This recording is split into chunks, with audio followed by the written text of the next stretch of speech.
Iglesia Pan de Vida para tu Corazón, Barrio Castilla en Bogotá, Colombia. Calle Octava bis A, número 7735, segundo piso. Sitio web www.pandevidaparatucorazon.com. Porque la palabra de Dios es viva y eficaz, y más cortante que toda espada de dos filos, y penetra hasta partir el alma y el espíritu, las coyunturas y los tuétanos, y discierne los pensamientos y las intenciones del corazón.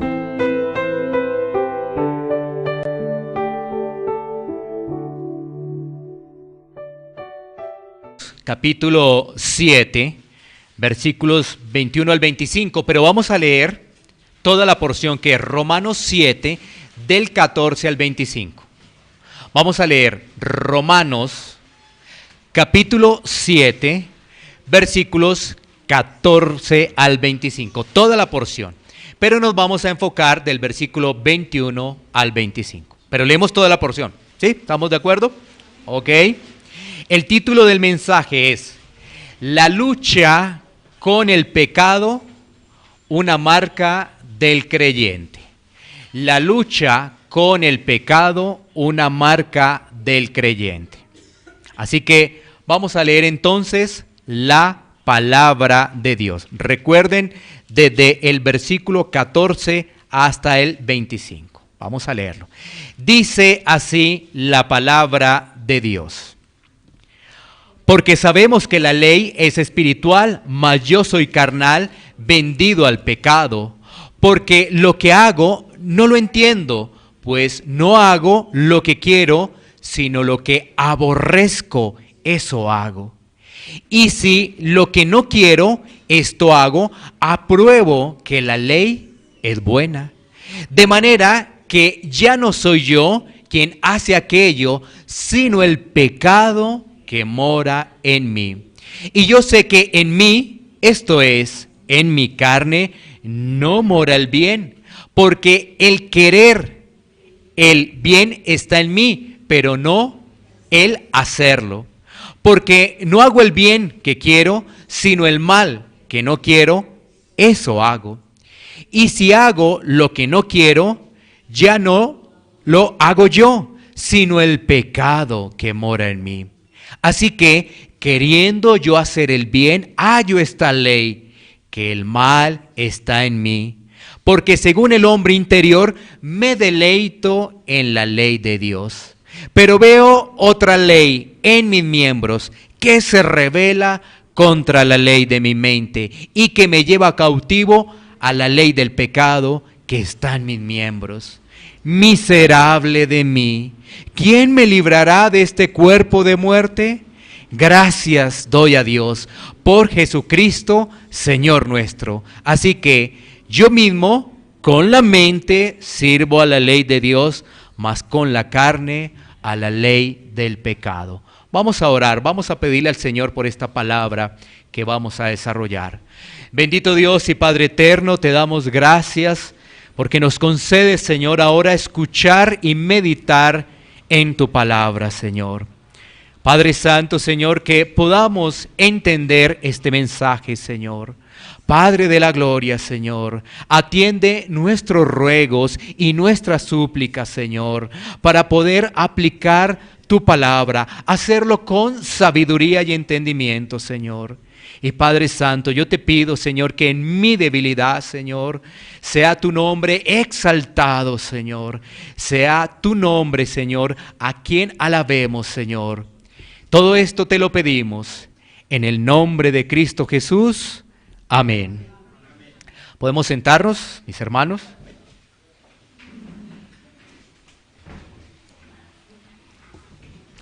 Ten presente el título de este mensaje. El título de este mensaje es La lucha con el pecado, una marca del creyente. La lucha con el pecado, una marca del creyente. Ten presente el título, por favor. Bueno, muy bien. ¿Qué hemos visto? Recordemos que Romanos 7 es un pasaje dispendioso, un pasaje en el que hay que analizar, hay que estudiar, hay que volver a leer, porque pareciera un poco como extraño lo que dice allí el apóstol Pablo, ¿no? Por eso nuestra recomendación es que hay que leer la Escritura con paciencia, con meditación. No hacerlo a la ligera, porque fácilmente vamos a ser confundidos. Bueno, ¿qué vimos la vez pasada, no? Recordemos que lo tomamos desde el versículo 13, ¿no? Y desde el versículo 13, pues el apóstol Pablo nos está hablando que la ley tiene unos objetivos fundamentales, ¿no? La ley tiene como objetivo mostrarnos el pecado. Cuando estamos hablando de la ley, en este caso, específicamente en lo que estoy haciendo referencia, estamos hablando de los mandamientos, ¿no? De la ley moral de Dios. Porque el apóstol Pablo también habla de la ley en otros sentidos, como lo podemos ver o lo podemos analizar en toda la carta del apóstol Pablo. Bueno, entonces, desde ese versículo 14, vimos que hay una persona que desea obedecer, pero que tiene tropiezo para poder obedecer. Hay una persona que aborrece el pecado y que es humilde al reconocer el pecado. Por eso estamos hablando de un creyente, porque recordemos que hace 8 días hacíamos referencia de ¿a quién se refiere allí el apóstol Pablo? Se refiere a una persona inmadura, es decir, a un creyente inmaduro, o se refiere a uno que no es convertido, pero que está próximo a su conversión. Y decíamos no porque una persona que es humilde al reconocer su pecado, ya obviamente es un creyente porque le duele el pecado, porque tiene presente que el pecado está haciendo cosas indebidas, ¿no? También que vimos, esa persona observa su pecado y sabe que en su interior está el deseo de hacer el bien. Está el deseo de sujetarse a las reglas de Dios, pero a veces tiene tropiezo. Y sin duda, cuando nosotros miramos la vida de los creyentes a través de la historia y a través de la Biblia, nos damos cuenta que es así. Que muchas de las personas que aparecen en la Biblia estuvieron luchando con situaciones, con tentaciones, y aún en el pecado se arrepintieron y les dolió mucho ese pecado. Vemos que a través de la historia muchos personajes también así. Por eso nosotros hicimos referencia que el que está hablando allí es el apóstol Pablo, de su vida como creyente. No antes, porque una persona que no está en Cristo no ve la ley de Dios y no puede meditar en ella ni alegrarse en ella. No lo puede hacer. Bueno, así que ahora nos vamos a concentrar del versículo 21 al 25. Así que vamos a tener Romanos 7, 21 al 25. Vamos a volver a leer el 21 para volver a tener ese contexto y mirar lo que el apóstol Pablo dice en esta última parte. Dice la palabra de Dios: así que, queriendo yo hacer el bien, hallo esta ley, que el mal está en mí. Eso es lo que dice allí el apóstol Pablo. Este versículo, ¿qué nos trae? Nos trae el entendimiento. El apóstol Pablo entiende, el apóstol Pablo descubre que hay esa lucha. ¿Entre qué? Entre la carne y el espíritu. El apóstol Pablo logra ese entendimiento. Hay una lucha entre la carne y el espíritu. El apóstol ahora comprende que hay una ley, que esa ley está mal. Esa es la naturaleza humana, es la carne que hace estorbo y que se contrapone a la ley de Dios. Miremos lo siguiente: una persona que no ha nacido de nuevo solamente tiene una naturaleza. Una persona que no ha nacido de nuevo solamente tiene una sola naturaleza. ¿Cuál sería? Carnal. Solamente tiene esa naturaleza, es carnal, ya que no puede comprender las cosas espirituales. La única manera para que podamos descubrir esto que hizo referencia el apóstol Pablo es haber nacido de nuevo. De lo contrario, no se va a entender. ¿Qué no se va a entender? que hay dos naturalezas. Ahora, cuando tú te expones a la palabra, posiblemente tú entiendas esto, hay dos naturalezas, pero para poderlo realmente comprender y vivir, tienes que nacer de nuevo. Eso es lo que le dijo Jesús a Nicodemo, tienes que nacer de nuevo. De lo contrario, todo quedará acá en nuestra mente, todo será mecánico. Sí, yo tengo dos naturalezas, pero realmente no entiendes, porque si no se ha nacido de nuevo. Mira que Pablo lo ilustra en 1 Corintios 2:14, este tema del hombre natural que no percibe las cosas espirituales. Mira lo que nos dice 1 Corintios 2:14. Pablo lo expresa así: pero el hombre natural no percibe las cosas que son del Espíritu de Dios, porque para él son locura y no las puede entender, porque se han de discernir espiritualmente.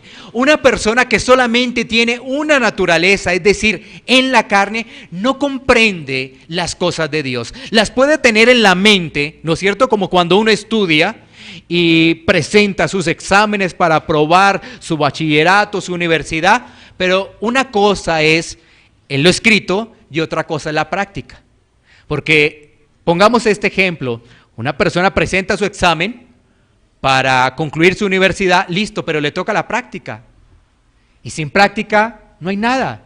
Entonces, esa persona, lo que nos dice allí el apóstol Pablo, es que esa persona que anda en la carne, que solamente tiene una naturaleza, no puede comprender las cosas espirituales. No las puede comprender. ¿Por qué no las puede comprender? Porque esa persona no tiene el Espíritu de Dios. Por esa razón no puede comprender.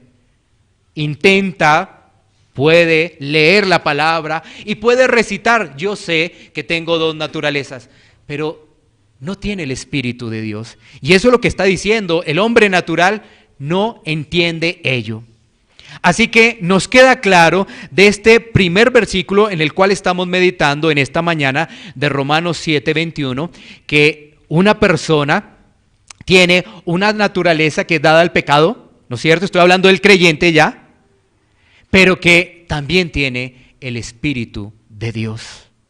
Ahora, una persona que solamente tiene una naturaleza, una sola, ¿qué va a pasar con esa persona? Esa persona peca y no se da cuenta de su pecado, no lo percibe, no se da cuenta, piensa que todo está bien, que está haciendo lo correcto.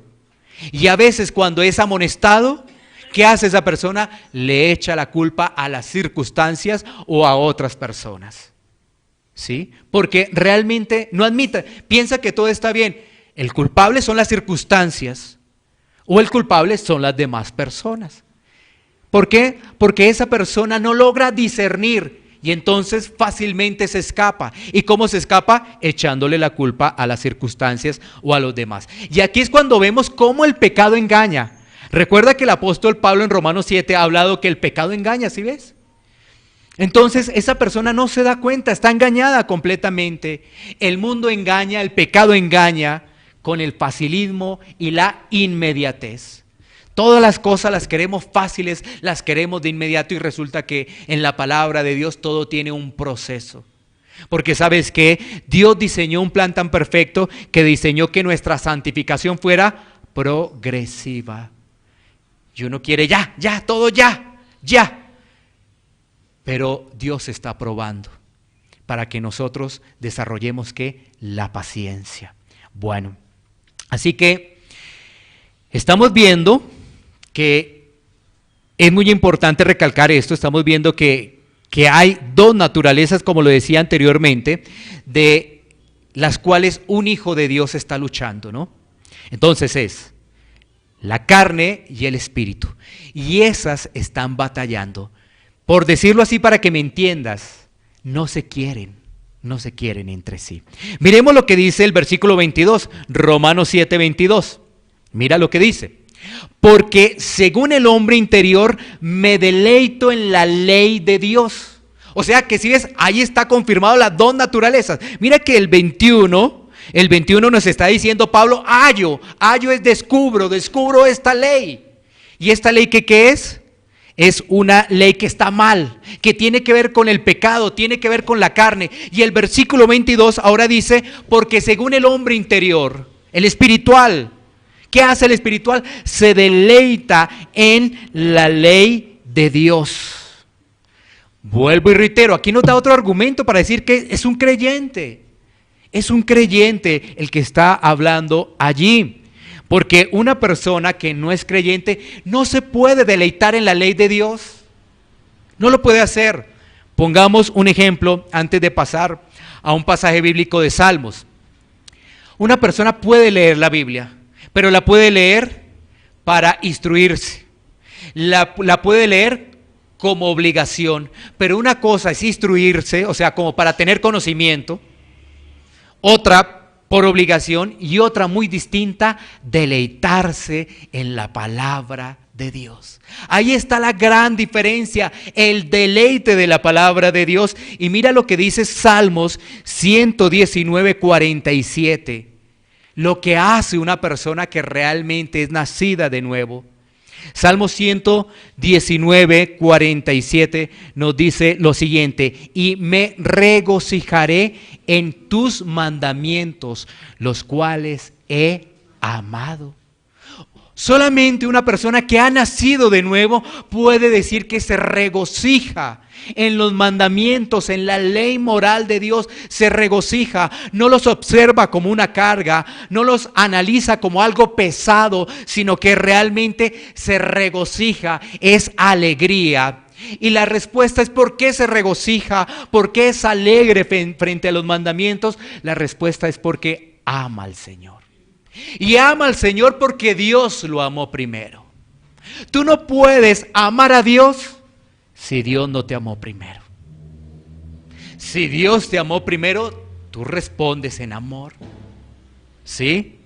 La gente piensa que es ella por su propia voluntad que ama a Dios. Y por eso queda tan mal, ¿no? Ese amor tan fingido, tan hipócrita, tan endeble. Eso es. Pero cuando realmente Dios te amó a ti primero, es un amor que se fortalece, que se construye día a día. Ya no es endeble, sino se construye día a día. Por eso ese hombre interior se deleita en la ley de Dios. Volvamos a mirar qué dice el apóstol Pablo del hombre exterior y el hombre interior en otro pasaje de las Escrituras. Segunda a los Corintios 4:16. Segunda a los Corintios 4:16. Estamos hablando de las dos naturalezas.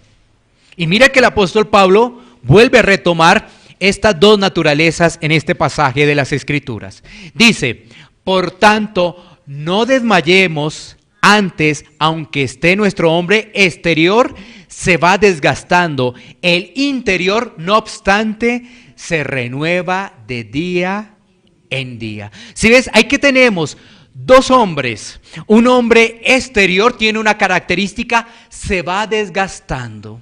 Pero también tenemos un hombre, en este caso, interior. Y el hombre interior, en vez de desgastarse, se renueva día a día. Si ves, la lucha de la carne con el espíritu. Mientras en el espíritu tú te vas renovando, vas creciendo día a día y te vas fortaleciendo. Pues en este caso nos está diciendo que la carne que se va desgastando, porque ese es el proceso realmente del creyente. Y nos dice: no desmayemos. Porque la batalla es fuerte, la batalla es sin descanso. Esto es algo muy importante. No podemos descansar en esta batalla con la carne, no lo podemos hacer. Es una lucha que no para, es una guerra constante que va a terminar el día que el Señor nos llame. Ahí va a terminar. De lo contrario, hasta que Él no nos llame, es decir, hasta que no estemos en su presencia, esa batalla, esa lucha va a continuar hasta el último momento de nuestra vida. Hasta el último suspiro de nuestra vida va a continuar esa batalla. Ahora, eso nos debe llenar de desesperanza, decir: uy, pero ¿Esta es la vida cristiana? O sea, luchar y luchar y luchar. No, por el contrario, nos debe llenar de esperanza, porque llegará el momento en el cual todo eso habrá terminado y estaremos con el Rey de Reyes, frente a frente con Él. Entonces, en vez de desanimarnos, eso nos debe llenar de esperanza. ¿Por qué además nos debe llenar de esperanza? Porque tu batalla, tu lucha, mi lucha, es con el poder del Señor, es con el poder del Espíritu Santo. ¿Me ves? Si estuviera solo, desamparado, huérfano, pues esto sería muy complejo. Imagínate las batallas con respecto a la carne. No, sería de derrota en derrota y derrota. Pero ¿sabes qué? No es así. Dentro del plan perfecto de Dios, el Señor nos dejó el Espíritu, su Santo Espíritu, que ahora mora en nosotros. Y como mora en nosotros, podemos batallar día a día, día a día. Podemos avanzar en esa lucha. Y pongamos un lenguaje de batalla, ¿no? Aunque nos cayera por acá muy cerca una bomba, un misil o algo así, igual seguiremos avanzando, porque quien está con nosotros es el Espíritu de Dios, el poder de Él. Esa es la gran diferencia. Así que eso no debe causar desánimo, el decirte que vamos a luchar toda la vida. No debe causarte desánimo. Por el contrario, debe generar esperanza. Pasemos ahora a Romanos 7:23. Sigamos avanzando. Romanos 7:23. Dice: pero veo otra ley en mis miembros, que se rebela contra la ley de mi mente y que me lleva cautivo a la ley del pecado que está en mis miembros. Una vez más, ¿sí ves? Está haciendo el apóstol Pablo las comparaciones, ¿no?, de la ley espiritual con el tema de esa ley de la carne, porque sí, hay dos leyes. Pablo descubre que hay esa carne, ¿no? Entonces, aquí una vez más se nos habla de esas dos leyes. Está haciendo referencia al apóstol Pablo, está hablando del pecado que opera en los miembros de su cuerpo. Está operando esa ley del pecado en los miembros de su cuerpo, es decir, en su condición humana todavía que no está redimida, y la cual está haciendo guerra contra el deseo de hacer el bien. Porque hay un deseo de hacer el bien y hay allí una lucha. Por ejemplo, vamos a decir, vamos a orar. ¿Cuánto vamos a orar? ¿2 o 3 minutos? Porque si vamos, que el tiempo. Si es una lucha. Vamos a orar 1 hora. ¿1 hora? ¿No pueden ser 5 minutos? Si es la lucha que hay. Vamos a estudiar la palabra. Rápido, porque no tengo mucho tiempo. Sí, es esa lucha, eso es. Vamos a la iglesia. No sea religioso. Sí, es esa lucha que hay. Pero realmente, si estamos en el Espíritu, vamos a orar, vamos a leer la palabra, vamos a congregarnos. Y fíjate que en la palabra de Dios hay un ejemplo muy interesante para poder comprender más esto a lo cual hice referencia. Y es la situación donde vemos a Pedro diciendo que va a dar la vida por Cristo y después resulta negándolo. Vamos a ver esa historia para poder entender un poco más este ejemplo que acabé de dar. Vamos a ir a esa historia, a Mateo, capítulo 26, versículos 31 al 35. Vamos a mirar la historia de Pedro. Mientras buscamos el pasaje, hay que decir que Pedro, un discípulo de Dios, Pedro, uno llamado por Dios, Pedro, un hijo de Dios. Pedro ahí no era inconverso. No. Tengamos eso claro. Porque algunos pueden dudar, ¿no?, que Pedro ahí era como inconverso o Pedro apenas estaba llegando al cristianismo. No, Pedro ya había convivido con Jesús una gran parte. Había ya convivido y Jesús lo había llamado ya hace un tiempo atrás. Así que miremos el pasaje. Mateo 26, 31, 35. Dice: entonces Jesús les dijo: todos vosotros os escandalizaréis de mí esta noche, porque escrito está: heriré al pastor y las ovejas del rebaño serán dispersadas. Pero después que haya resucitado, iré delante de vosotros a Galilea. Respondiendo Pedro, le dijo: aunque todos se escandalicen de ti, yo nunca me escandalizaré. Jesús le dijo: de cierto te digo que esta noche, antes que el gallo cante, me negarás 3 veces. Pedro le dijo: aunque me sea necesario morir contigo, no te negaré. Y todos los discípulos dijeron lo mismo. Bueno, aquí Pedro sale con unas palabras en defensa de Jesús, unas palabras ligeras, llenas de emoción, sin meditar en qué fue lo que escuchó. ¿Sí ves? Él no meditó en las palabras de Jesús, porque ¿qué le dice Jesús? Jesús les dice que todos, ¿no es cierto?, todos los que están con él se van a escandalizar esa noche. O sea, él no le puso atención a eso. Pasó de largo esas palabras. Él con sus palabras de emoción, que podrían ser sinceras, sí, y a la final eso se volvió realidad, porque él resultó dando la vida por el evangelio. ¿Sí ves? También. Pero se emocionó, estaba ahí con el maestro, se emocionó. Y entonces, ¿sabes qué? El que dice: no, yo no te voy a negar, y si tengo que morir. Pero además los discípulos, el resto de discípulos también dicen: listo, también, no hay ningún problema con nosotros. ¿Sí te das cuenta? Por no escuchar, por no meditar en la palabra, en lo que estaba diciendo Jesús, Pedro ligeramente, vuelvo y digo, pueden ser palabras sinceras, porque él podría dar la vida por el maestro que al final dio la vida por el evangelio, pero no meditó en lo que estaba diciendo Jesús. No le puso atención, fue ligero al hablar.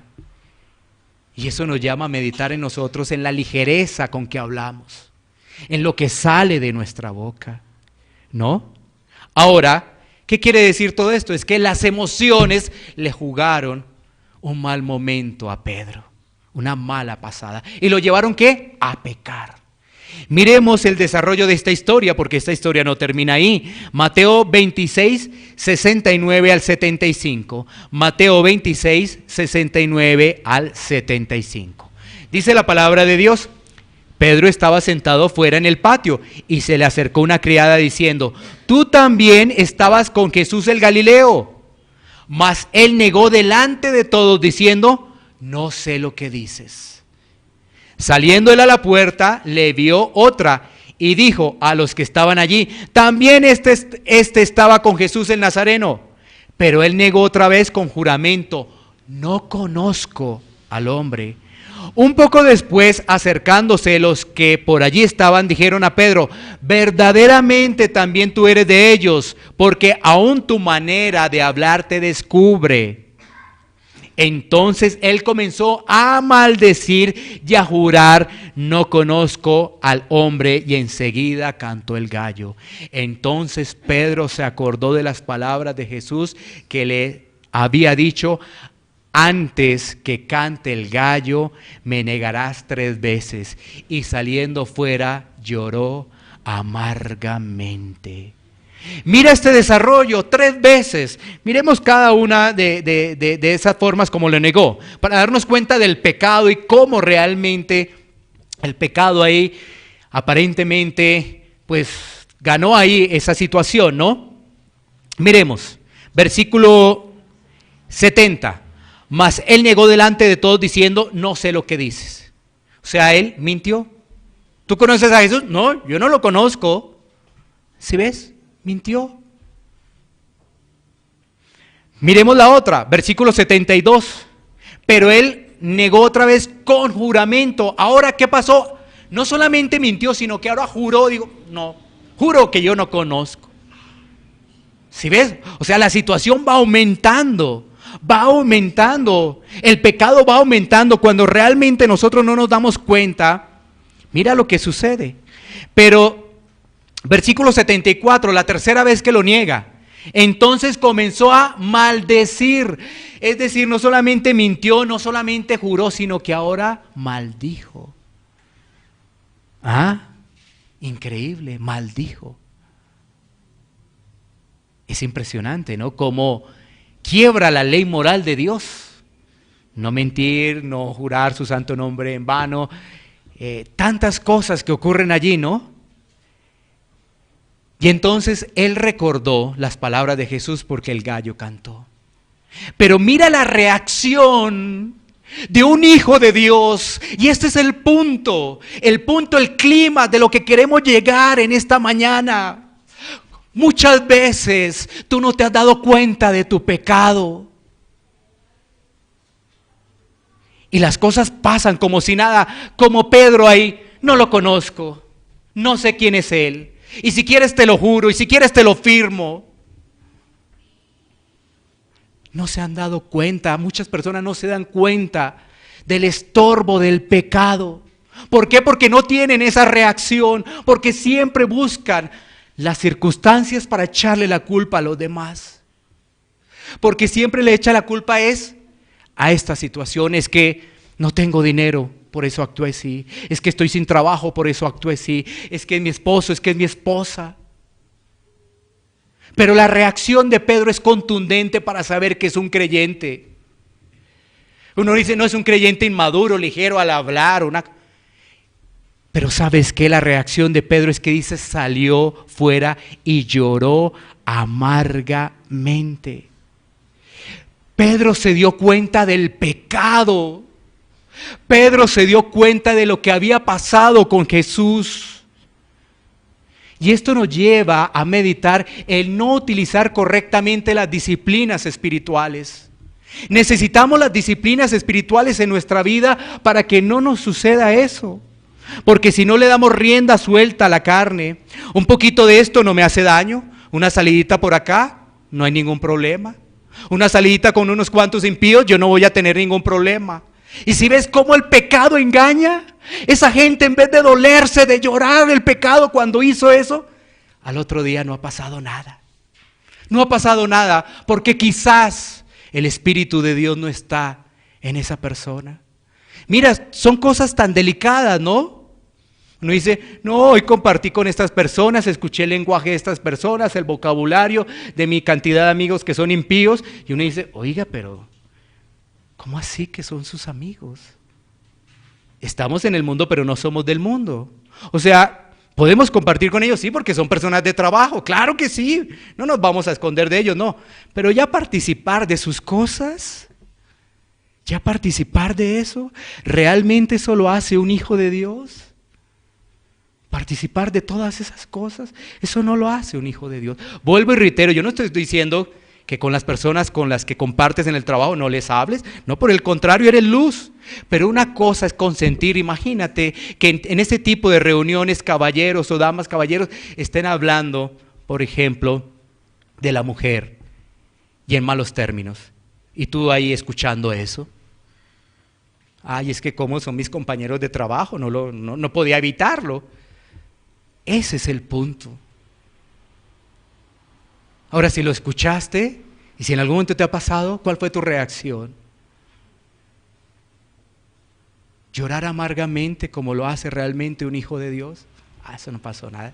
Ay, Señor, perdóname por esta, pero eso sigamos adelante porque como el Señor ya me perdonó, tengamos cuidado con eso. Por eso mira la expresión de Pablo es contundente, ¿no? Romanos 7:24, la expresión de Pablo es miserable de mí, ¿quién me librará de este cuerpo de muerte? Es una expresión de decir, auxilio, socorro, ¿quién me va a librar?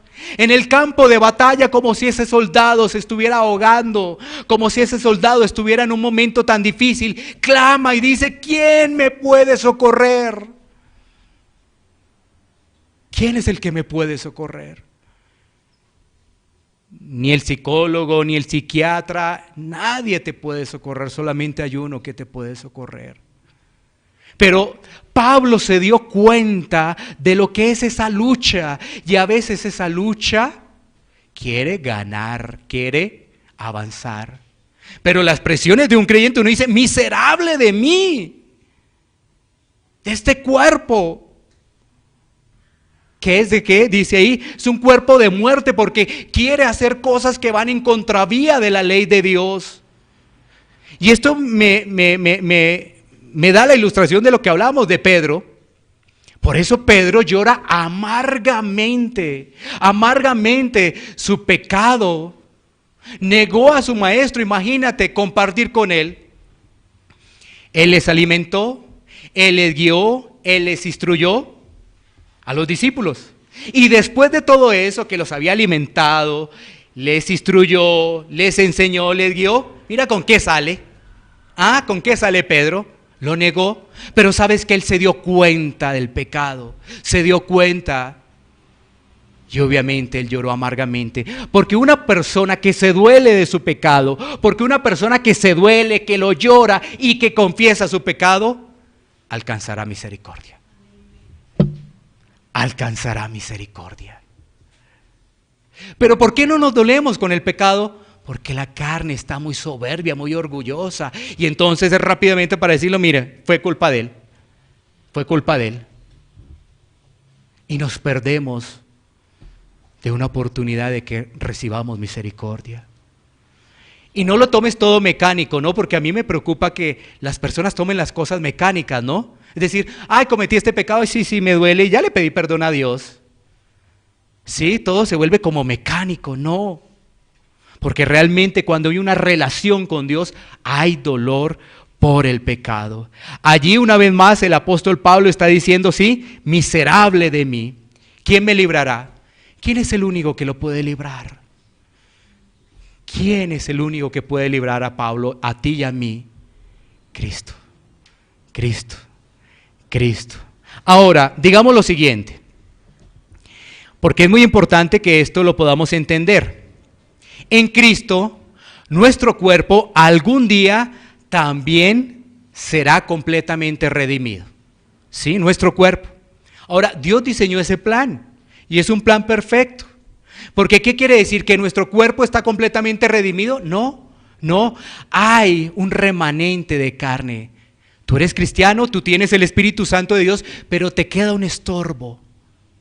Pero ese estorbo va a ser completamente redimido en la eternidad. Primera los Corintios 15, 52, 53. Completamente, no va a haber ya nada de estorbo, nada de nada. Ya nada de nada.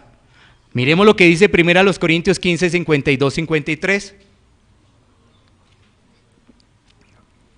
En un momento, en un abrir y cerrar de ojos, a la final trompeta, porque se tocará la trompeta y los muertos serán resucitados incorruptibles y nosotros seremos transformados.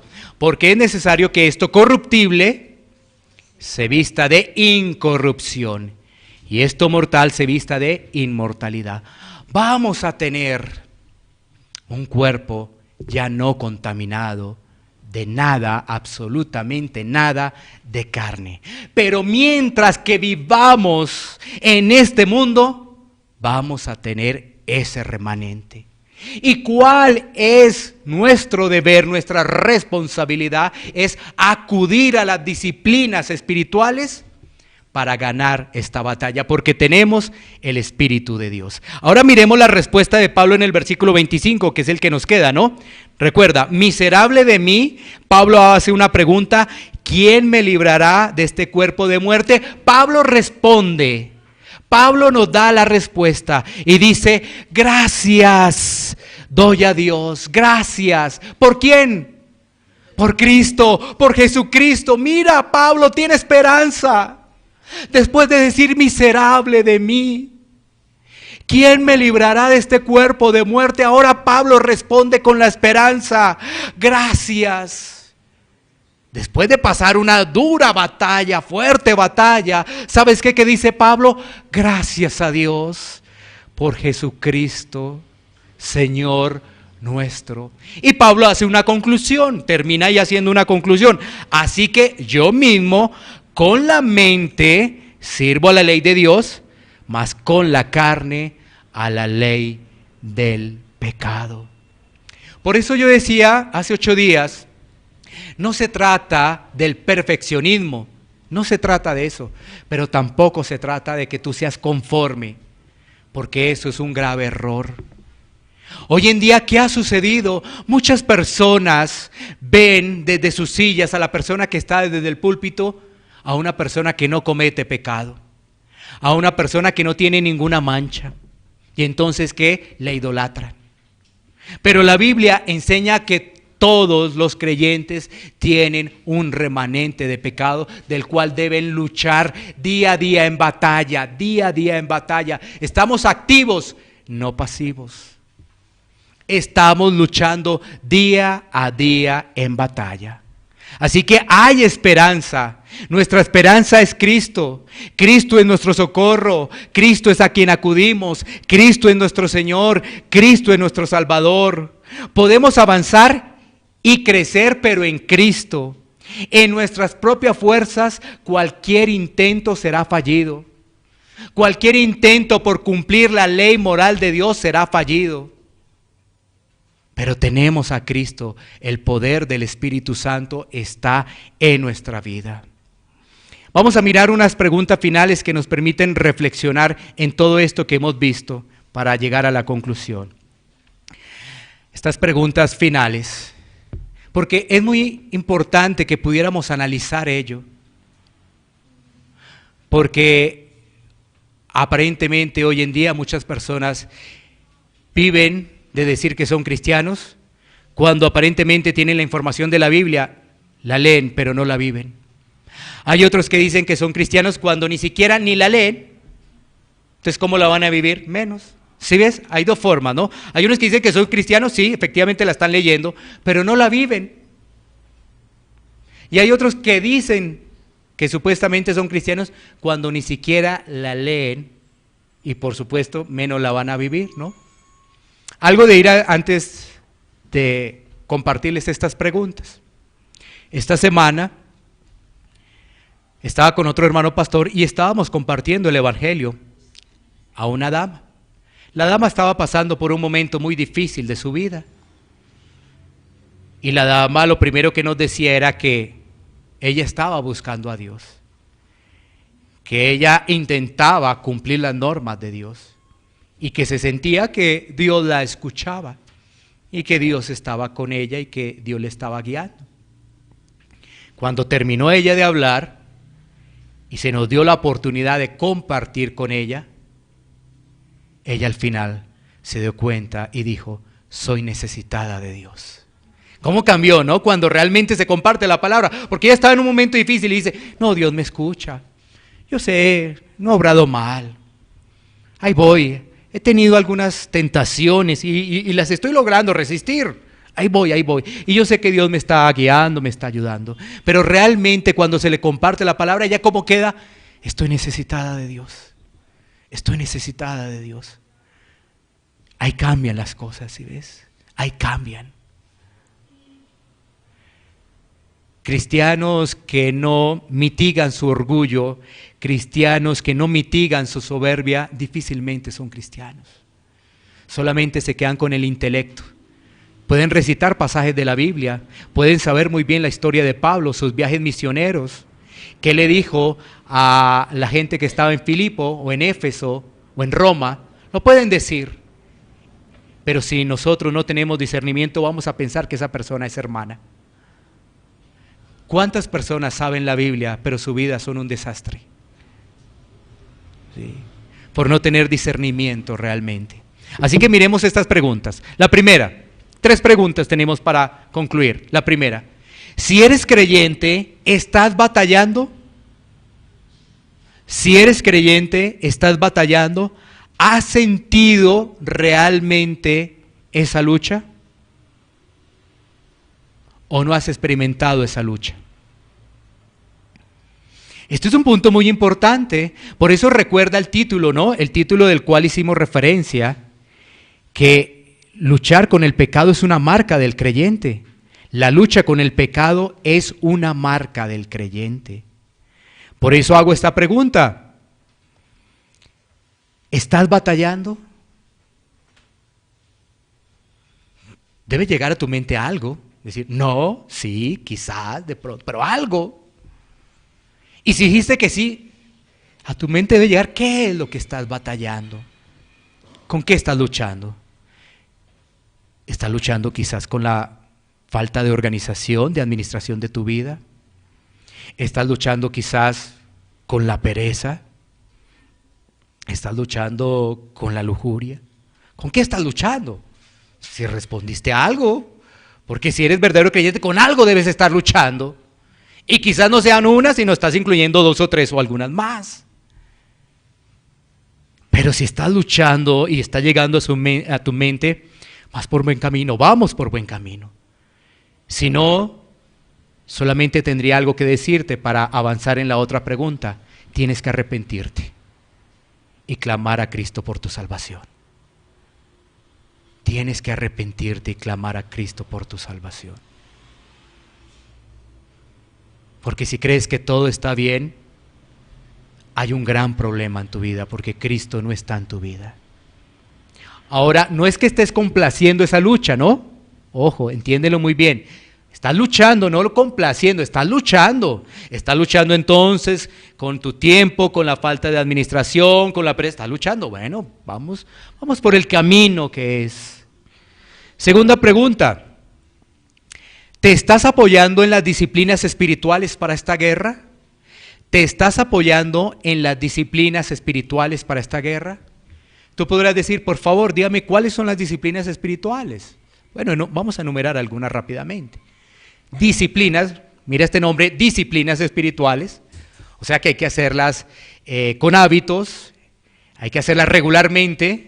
Si no, no es disciplina, por eso se llama disciplinas espirituales. ¿Cuáles son? Lectura de la palabra. ¿Cada cuánto? ¿Cada cuánto pecas? ¿Cada mes? O sea que la puedes leer cada mes. ¿Cada 15 días? ¿Cada 8 días? Ah, bueno, ya te das cuenta que pecamos todos los días, así que la vamos a leer todos los días. Pero ¿sabes qué? Aquí algunos ya la están leyendo todos los días, gloria a Dios por ello. Y si no has empezado, no te quedes atrás. No te quedes atrás. Esa es una disciplina. Un hábito, leer la palabra de Dios todos los días, porque esa es una disciplina espiritual que nos va a ayudar, precisamente nos va a fortalecer. ¿De cuál otra estamos hablando? ¿De cuál otra disciplina? La oración. La oración. Es otra disciplina espiritual, la oración. Tú estás orando fervientemente, como oró Ana, como oró María, como oró el profeta, como oró Pablo, como oró Cristo. Fervientemente. Esa es otra disciplina espiritual, la oración. Y vuelve otra vez la pregunta, ¿cada cuánto debo orar? ¿Cada mes? ¿Cada 8 días? Todos los días. Todos los días. Oración. ¿Qué otra disciplina espiritual? La comunión entre hermanos. ¿En qué te ayuda la comunión entre hermanos? Porque tú vas a encontrar en la congregación hermanos que empiezan a crecer, o sea, hermanos que empiezan a madurar más que tú. Y con esos hermanos te puedes apoyar. Aún puedes compartirles tus situaciones, porque esos hermanos van a orar y te van a aconsejar en tu lucha. Pero si con nadie compartes, estoy hablando de los hermanos, ¿no? Estoy hablando de hermanos y estoy hablando de la iglesia bíblica, la iglesia local. Porque la iglesia local debe crecer y en la medida que va creciendo, pues entonces unos hermanos se van equipando mucho más que otros. Y otros van llegando, ya eso hay que ayudarlos. ¿Sí? Ese es el proceso de una iglesia bíblica. Entonces están quedando los hermanos más maduros, los ancianos, y en ello nos apoyamos. Porque estamos luchando. Estamos luchando. Mi tarea en estos momentos en una congregación que está despuntando es compartir con otros hermanos pastores y compartirles y compartir con ellos mi lucha. Eso hago. Bueno, y esto también quiere decir que estoy a disposición para tener hermandad contigo, no para juzgarte, sino para que luchemos juntos. Luchemos juntos. Pero esto es algo que debe quedar porque no lo hemos hecho. Pareciera que aquí, los que estamos, todos andamos muy bien. Pero yo sí quiero decirte, yo quiero levantar la mano. Yo no ando bien. Quizás tú sí, pero yo no. Yo no. Yo necesito de Cristo todos los días. Pero yo también quiero decirte que estoy a disposición. Que es momento de cambiar ello. Que es momento de que tú reconozcas tu pecado y juntos vamos a luchar porque tenemos el Espíritu de Dios. Eso es diferente. Porque a veces uno es Uno es autosuficiente, yo puedo con esto solo, yo puedo, no hay problema. Además esto yo se lo confesé a Dios, ¿para qué más ahí agrandar la cosa? Eso no. De pronto me dan a juzgar y eso. Por eso te digo, habla con hermanos maduros. De pronto alguno que no está te va a juzgar y te va a criticar y te va a rechazar y te va antes a sacar. Pero somos un cuerpo, nos dolemos, nos unimos. Ese es el trabajo de la iglesia local. Mira tan hermoso que es una iglesia local, congregarnos en una iglesia local, porque vamos a tener guía, ayuda, dirección. Bueno, así que tenemos la palabra, la oración. ¿Qué más tenemos como disciplina espiritual? La adoración familiar, el altar familiar. Eso también es una disciplina espiritual. Con nuestra familia, entonces, ¿qué? Vamos a leer ahora la palabra en familia. Vamos a orar en familia. ¿Ves? El altar familiar. No lo descuides. No lo descuides. Tienes que hacerlo. Porque la carne no descansa ni un segundo. Aún en tus sueños está volando ahí la carne. Es increíble, ¿no? Aún en los sueños está la carne ahí. Y tercer punto de estas preguntas finales. ¿Has comprendido que la guerra se libra día a día? Eso es otra cosa. Como pregunta, ¿has comprendido que la guerra o la batalla se libra día a día? Esto no es que un mes estoy en batalla, otro mes yo estoy descansando. Yo estoy en descanso. No, esto es día a día. La batalla continúa.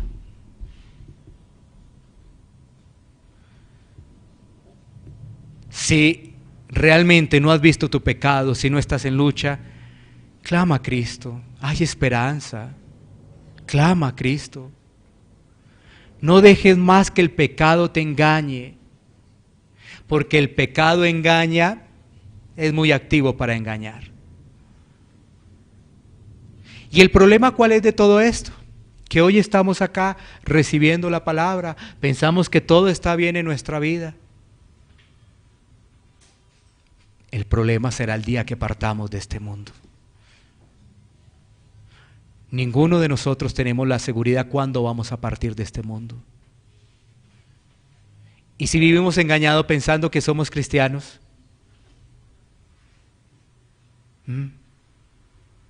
entendiendo que allá no hay nada que hacer, en el juicio, dictamen y el infierno. Y uno queriendo de pronto algo para ilustrar, es un poco para ilustrar nomás, queriendo decir, ay, ahora sí me quiero arrepentir, ahora sí sé que lo que decían era verdad, ahora sí sé que el pecado me había engañado.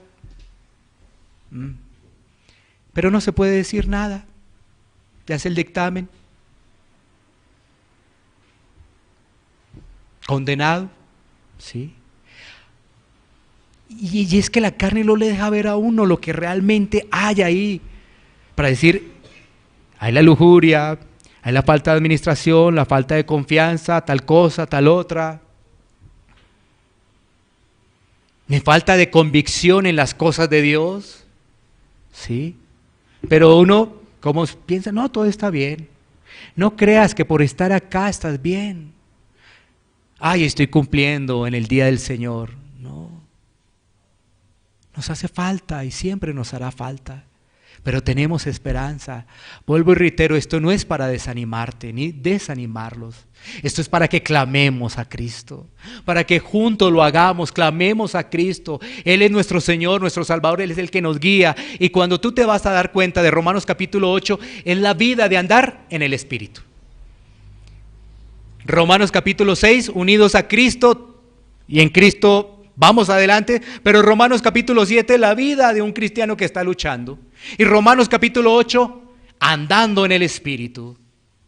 Vamos ganando la batalla, vamos adelante. Eso es Romanos capítulo 8. Vamos adelante, vamos ganando la batalla. Pero tú no vas ganando la batalla si no reconoces que hay una lucha. Si no tienes presente que el pecado está a la puerta, Recuerda esta palabra, el pecado está a la puerta, y tú inmediatamente vas a decir, oiga, si eso lo dice la Biblia. Sí, efectivamente, eso lo dice la Biblia. Concluyamos con ese pasaje. ¿Dónde está el pecado a la puerta? ¿Dónde es que lo dice? Pues vamos a mirarlo en Génesis capítulo 4.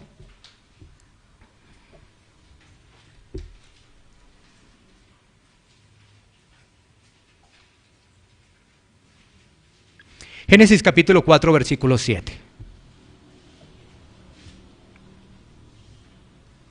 Vamos a ver si es cierto que el pecado está a la puerta o no. Es decir, está al acecho, está ahí. Vamos a ver. Génesis 4, 7 dice, si bien hicieres, no serás enaltecido, y si no hicieres bien, el pecado está a la puerta. Con todo esto, a ti será tu deseo y tú te enseñorearás de él. El pecado está a la puerta. El pecado está a la puerta. La Biblia lo dice. Y si lo dice la Biblia, yo lo creo. Entonces, ¿qué debo clamar a Dios? Que el pecado no te engañe.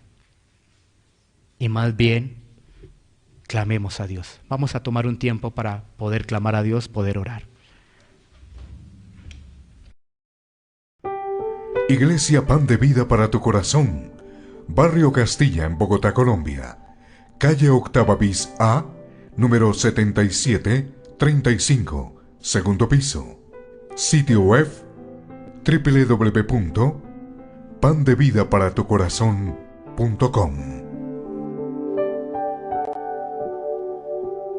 Porque la palabra de Dios es viva y eficaz, y más cortante que toda espada de dos filos, y penetra hasta partir el alma y el espíritu, las coyunturas y los tuétanos, y discierne los pensamientos y las intenciones del corazón.